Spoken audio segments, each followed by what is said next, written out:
안녕하세요. 오늘도 사연 살롱을 찾아주셔서 감사합니다. 30대 중반의 여성이에요. 결혼은 남녀가 식장에 들어갈 때까지도 모르는 일이라고 하더니 정말 그 말이 맞긴 하더라고요.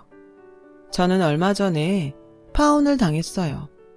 결혼이 파토나는 데는 다양한 이유가 있겠지만 제 경우는 믿었던 약혼자의 변심이었어요. 언제는 나 아니면 평생 독신으로 살겠다더니 하루아침에 돌변해선 진정한 사랑을 찾아 떠나겠다나요. 이게 무슨 개풀 뜯어먹는 소린지. 암튼 결혼식을 한 달여 앞두고 개념상실한 약혼자 때문에 제 인생은 완전 엉망진창이 됐어요. 기가 막혔죠. 배신감도 배신감이었지만 그보다 이 일을 어떻게 수습해야 할지 도무지 감이 안 잡히더라고요.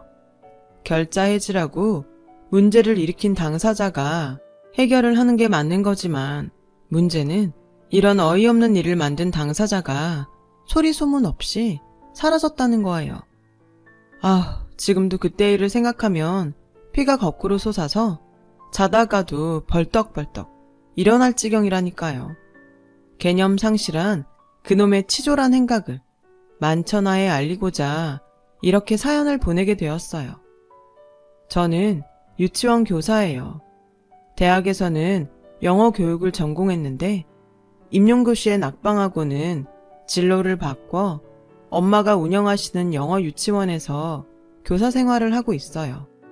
처음 이 일을 시작할 때는 임용고시에 낙방해서 할 수 없이 하게 됐다는 생각에 자괴감도 들고 자존감도 낮아져서 많이 힘들었어요. 함께 대학을 다니고 노량진 고시학원도 같이 다녔던 과 동기들이 임용고시에 합격해 중고등학교에 교사 임용이 되고부터는 더더욱 그랬죠. 그래서 동기들 앞에서는 미국 유학을 떠날 거라고 떠들고 다녔어요. 유학을 떠나기 전까지 잠깐 엄마 일을 돕는 거라고 둘러대기도 했고요. 그땐 제가 남들보다 뒤처진 인생 패배자처럼 느껴져서 그랬어요.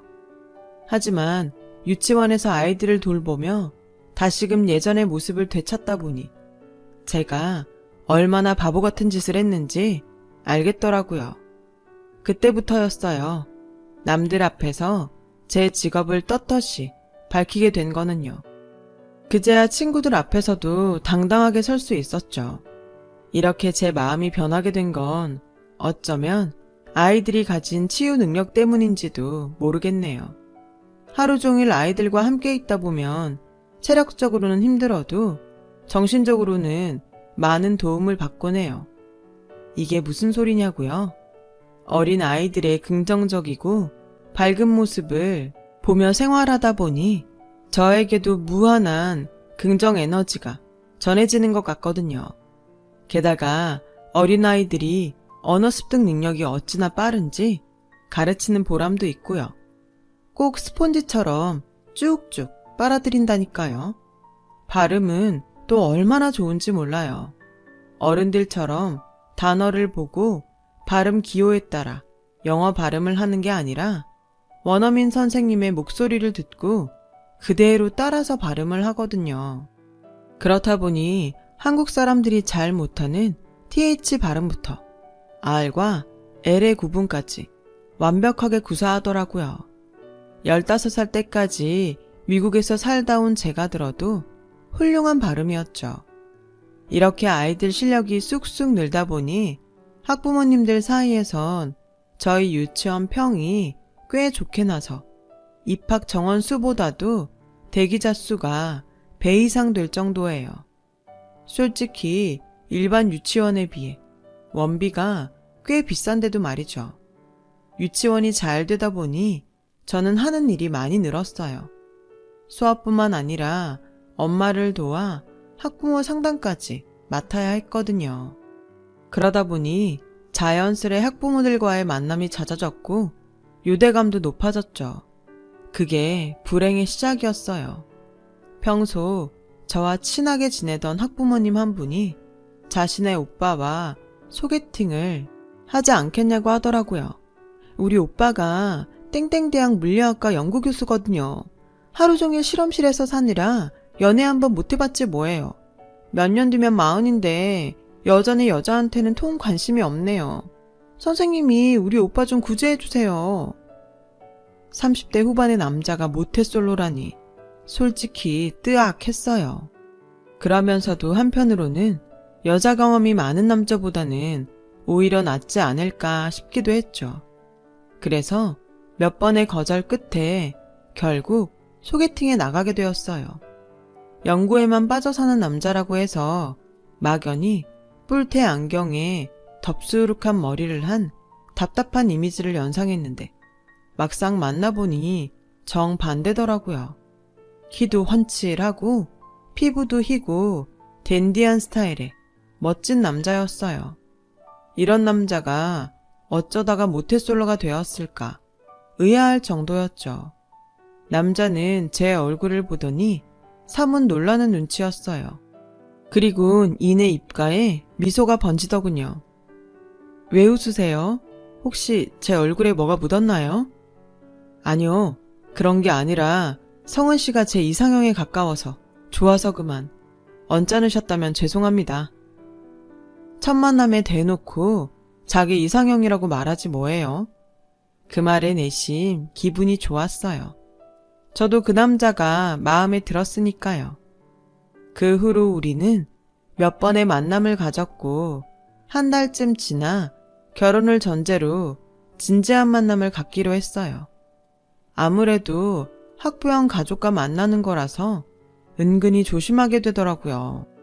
그렇다고 제가 막 놀고 다니던 사람은 아니었지만 혹시라도 학부모들 사이에 안 좋은 소문이라도 나면 큰일이니까요. 그렇게 반년 정도 사귀고 약혼을 했어요. 요즘엔 약혼을 생략하고 바로 결혼을 하는 게 보편적이지만 예비 시댁에서 격식을 차리고 싶다고 하셔서 그러기로 한 거였죠. 예비 시부모님께서는 제가 마음에 드셨는지 길게 끌 거 없이 올해 안에 바로 식을 올렸으면 하시더라고요.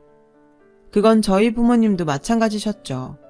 학벌 좋고 인물도 좋은 데다 40도 안 된 나이에 대학 교수 타이틀까지 단 남자니 사윗감으로 왜 안 좋으시겠어요. 게다가 약혼자가 저를 많이 좋아하는 게 눈에 보일 정도라서 부모님 입장에선 이보다 더 좋을 순 없었죠.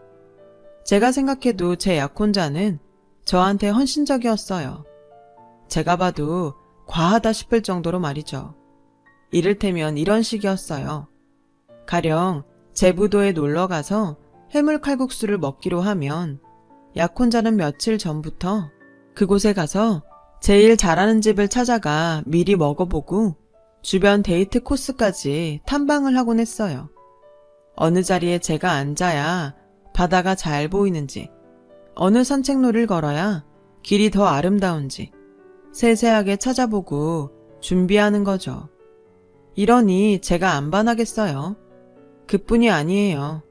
불면증이 심한 저를 위해 밤마다 전화로 소설책을 읽어주는데요.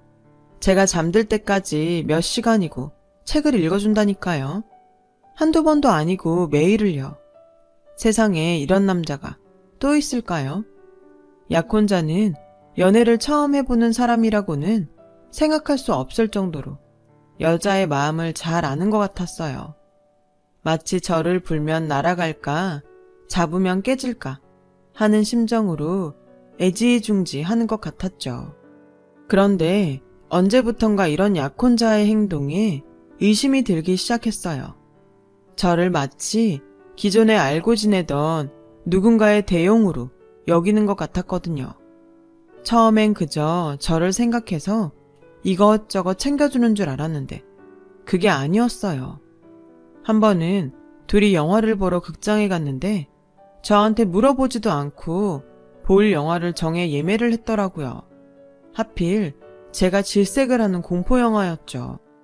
영화를 보는 내내 거의 눈을 감다시피 하며 봐야 했는데 살짝 고개를 돌려보니 약혼자 역시 저랑 비슷한 행동을 하며 영화를 보고 있더라고요.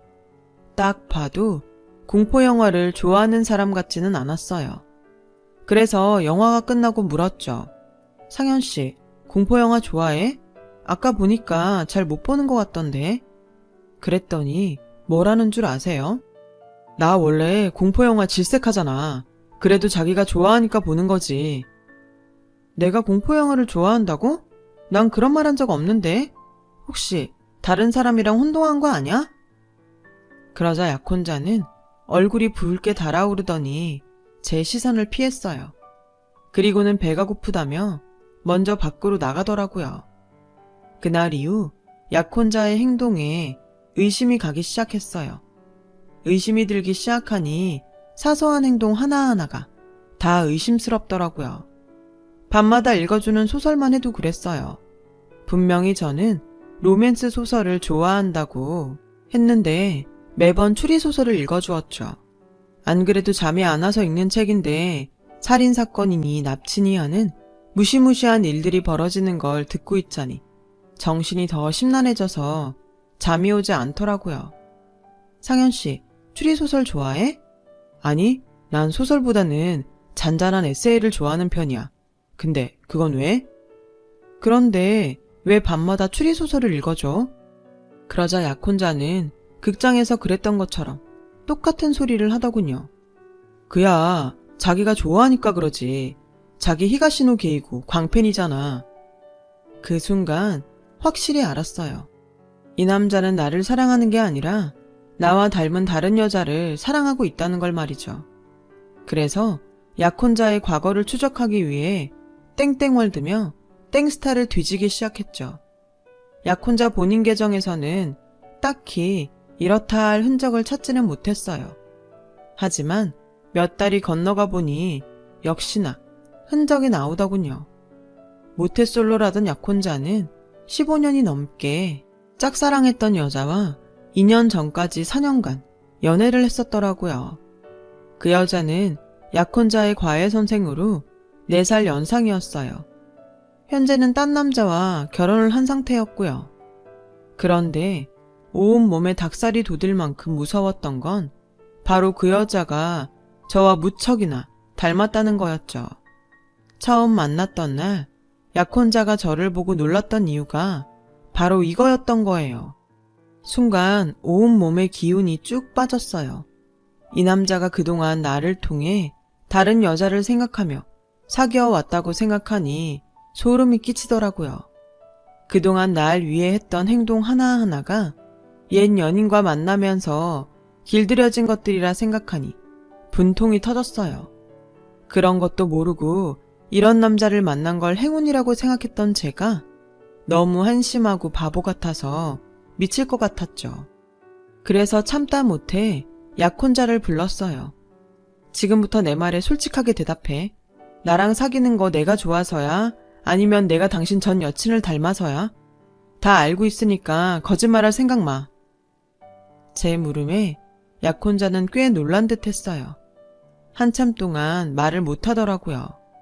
그러더니 고개를 푹 숙이곤 울먹였어요. 처음엔 자기가 수진이랑 닮아서 좋았어. 그래서 호감이 갔던 건 사실이야. 하지만 자기랑 사귀면서 단 한 번도 수진이를 생각한 적 없어. 내가 자기를 좋아한 건 수진이를 닮아서가 아니라 자기 자체가 좋아서야. 이것만은 믿어줘. 그럼 왜 나한테 묻지도 않고 그 여자 취향대로 나한테 했던 건데 나를 만나면서 그 여자 생각을 한 게 아니라면 적어도 영화를 예매할 때나 읽어줄 책을 고를 때 한 번이라도 나한테 물어는 봤어야지. 그래놓고 날 좋아했던 거라고? 그 말을 내가 어떻게 믿어. 나 솔직히 지금 날 바라보는 자기 눈빛도 날 보는 것 같지 않아. 상현 씨는 여전히 나를 통해 수진이란 그 여자를 보는 것 같다고. 이런 기분으로 어떻게 결혼을 해? 평생 날 보며 딴 여자를 떠올리는 남자랑 어떻게 사냐고. 더 감정 싸움할 거 없이 우리 이쯤에서 헤어지자. 그게 나을 것 같아. 성훈아, 이러지 마. 나한텐 너밖에 없어. 제발 믿어줘. 난 너 아니면 못 산단 말이야. 저는 울면서 매달리는 약혼자를 뿌리치고 집으로 돌아왔어요. 제 인생에서 가장 행복한 시간을 선사해준 남자였지만 나 아닌 다른 여자를 품고 사는 남자와는 미래를 함께할 수는 없었으니까요. 그렇게 며칠이 지난 어느 날이었어요. 예비 시누이가 아침 일찍 유치원으로 저를 찾아왔더라고요. 언니, 도대체 우리 오빠랑 무슨 일이 있었던 거예요? 며칠째 밥도 안 먹고 방에서 안 나와요. 아주 죽기로 작정한 사람 같다니까요. 혹시 둘이 싸웠어요? 저는 사람들 눈을 피해 예비 시누이를 상담실로 데려갔어요. 그리곤 있었던 일을 모조리 말해주었죠. 예재 엄마도 여자니까 제 마음 이해해 줄 거라고 생각해요. 아무래도 우리는 여기까지인 것 같아요. 그러자 예비 시누이는 믿을 수 없다는 표정으로 그러더군요.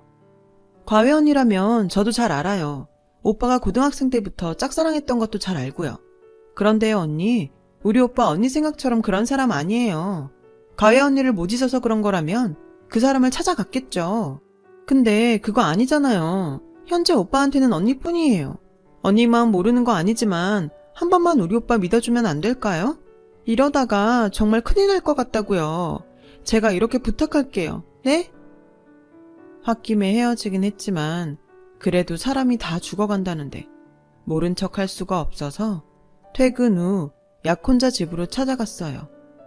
예비 시누이 말대로 얼굴이 말이 아니더라고요.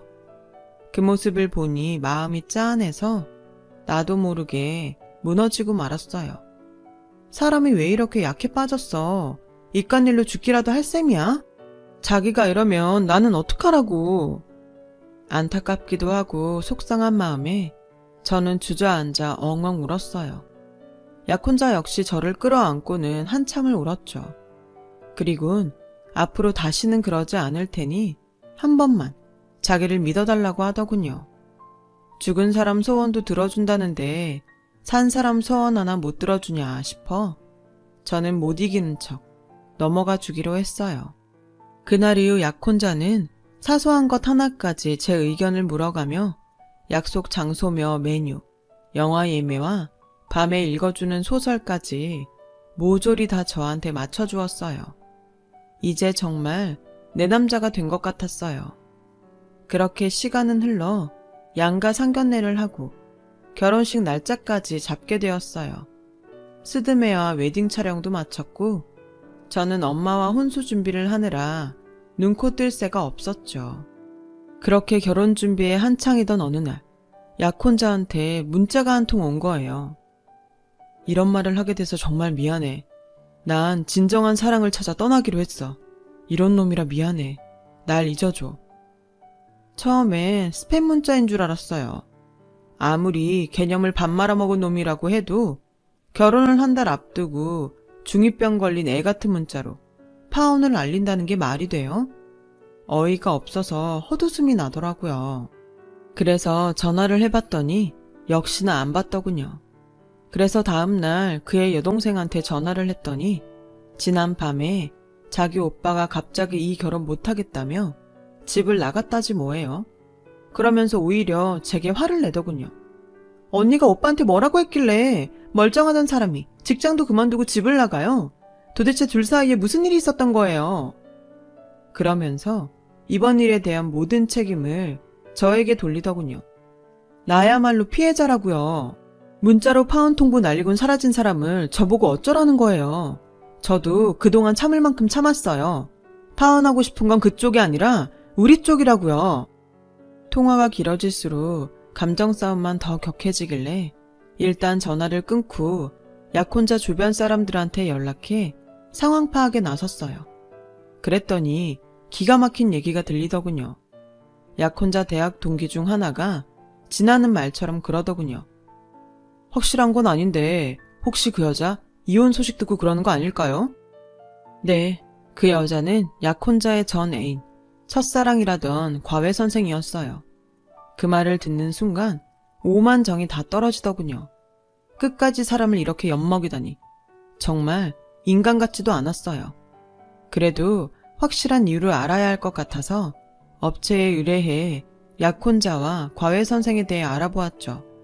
시시비비는 가려놔야 이번 일에 대한 책임도 물을 수 있으니까요.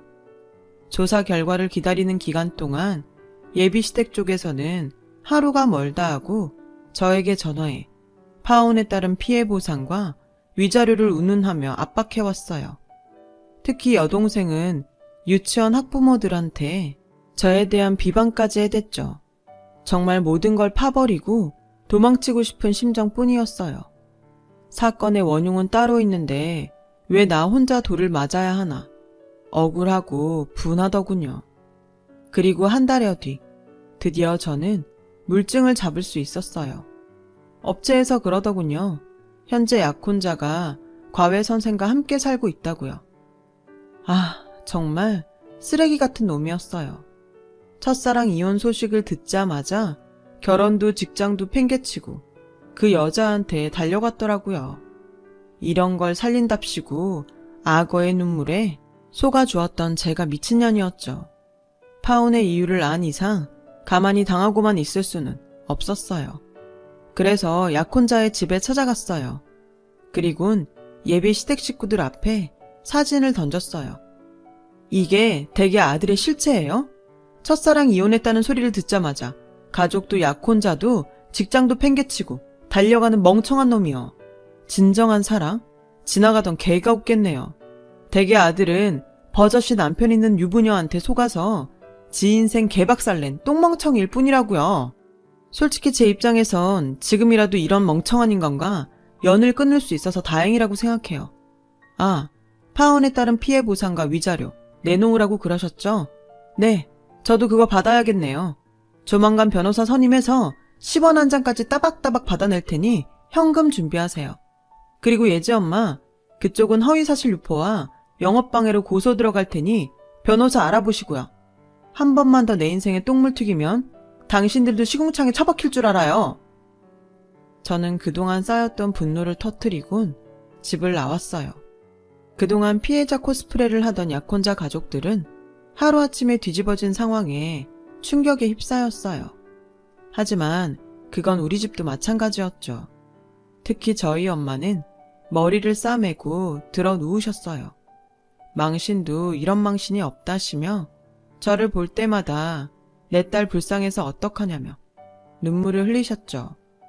그러는 와중에도 약혼자의 가족들은 하루가 멀다 하고 저희 집에 찾아와 얘기 좀 하자고 귀찮게 해댔어요. 하지만 저희 부모님은 대문도 열어주지 않으셨죠. 할 얘기가 뭐가 더 있겠어요. 하루빨리 털어내는 게 상책이었죠. 저는 엄마가 힘들어하실 것 같아서 일부러 아무렇지 않은 척하며 평소처럼 지냈어요. 하지만 마음에 입은 상처가 어디 그리 쉽게 아무나요. 자다가도 천불이 나서 냉수를 벌컥대고 마시기 일쑤였고 TV에서 알콩달콩한 연인들 모습만 나와도 부하가 치밀었죠. 그렇게 2달 정도 지난 어느 날 문제의 그놈이 나타났어요. 유치원 수업을 마치고 퇴근을 하려는데 제 차 앞에 누가 쪼그려 앉아있더라고요. 노숙자인가 싶어서 다가가 위험하니까 옆으로 비켜달라고 말했어요. 그 순간 그 사람이 저를 향해 고개를 드는데 그 모습에 하마터면 기절할 뻔했지 뭐예요. 꼬질꼬질한 얼굴에 피골이 상접한 그는 바로 제 약혼자였거든요. 그 사람은 저를 보자마자 바짓가랑이를 붙들고는 용서해달라고 빌더라고요. 내가 죽일 놈이야. 입이 10개라도 너한텐 할 말이 없어. 근데 알고 보면 나도 피해자야. 글쎄 그 여자가 남편이랑 별거 중이면서 이혼했다고 거짓말을 했지 뭐야. 난 그것도 모르고 모든 걸 포기하고 지한테 달려간 건데 난 이제 어떡해. 성은아, 네가 날 좀 도와줘. 딱 한 번만 더 날 좀 믿어주라. 응? 내가 이번엔 정말 너 실망시키지 않을게. 네가 죽으라면 나 죽을 수도 있어. 그래? 그럼 죽어. 네가 죽으면 내가 네 진심 알아줄게. 그 전엔 어린 반푼어치도 없으니까 좋은 말 할 때 꺼져 이놈아. 실망? 그건 기대를 했던 사람한테나 갖는 감정이지. 너 같은 쓰레기한테는 해당 사항 없어. 그러니까 시끄럽게 떠들지 말고 꺼져. 저는 제 차 앞을 가로막고 있는 전 약혼자를 발로 걷어차버렸어요. 그러자 아파 죽는다고 떼굴떼굴 구르며 엄살을 떨더군요. 아프냐? 넌 나랑 우리 가족한테 이보다 100배, 1000배는 더 아픈 상처를 입혔어. 그래놓고 이제 와서 널 믿어달라고? 너 같은 놈 말을 세상 누가 믿겠니? 위기가 닥쳐야 사람의 진가를 알아본다고? 너랑 니네 가족이 어떤 인간들인지 다 알았는데 미쳤냐? 내가 너랑 다시 시작하게? 꿈해볼까 두렵다야. 그러니까 다시는 찾아오지 마. 뭐? 여자한테 속아? 웃기지 마. 네가 멍청해서 그런 거야. 그러니까 하나도 빼지 말고 고스란히 당하고 살아, 이 병신아. 저는 그 길로 차를 몰고 자리를 떠났어요. 약혼자는 저한테 맞고도 정신을 못 차렸는지 음성에 구구절절한 사연을 남겼더라고요. 그러다 음성 회차가 넘어갈수록 구걸에 가까웠던 구애는 점점 협박으로 변해가더라고요. 저 때문에 집에서도 쫓겨났으니 제 인생도 똑같이 망쳐주겠다는 둥, 앞으로 매일 유치원에 와서 난동을 피우겠다는 둥, 완전 막장 폭언을 퍼부으며 발악을 했어요. 이런 약혼자의 행동은 결국 추가 고소로 이어졌어요. 파혼에 따른 피해 보상은 물론 정신적 피해에 따른 위자료와 거기에 추가된 협박죄까지 모조리 걸었죠. 경찰에 접근 금지 요청도 했고요. 이와는 별개로 약혼자 여동생한테는 허위사실 유포와 영업방해죄에 대한 소송도 진행했어요. 이쯤 되자 약혼자 여동생은 자기 딸을 다른 유치원으로 옮기더군요. 사실이 알려지자 학부모들 사이에서 거리를 두었던 모양이에요. 결국 이렇게 모든 일은 정리가 되었어요. 그렇게 1년 가까이 시간이 흘렀고 이제 소송 막바지 단계로 판결만 남은 상태예요. 이제 남은 건 하루빨리 이번 일을 잊고 온전한 제 인생을 사는 것뿐이죠. 제 인생에 느닷없이 내린 소나기에 옷이 다 젖었지만 그래도 시간이 지나면 옷도 마르고 뽀송뽀송한 날도 오겠죠. 오늘도 그날을 기다리며 열심히 살아보려고 합니다. 지금까지 제 사연을 들어주셔서 감사드려요.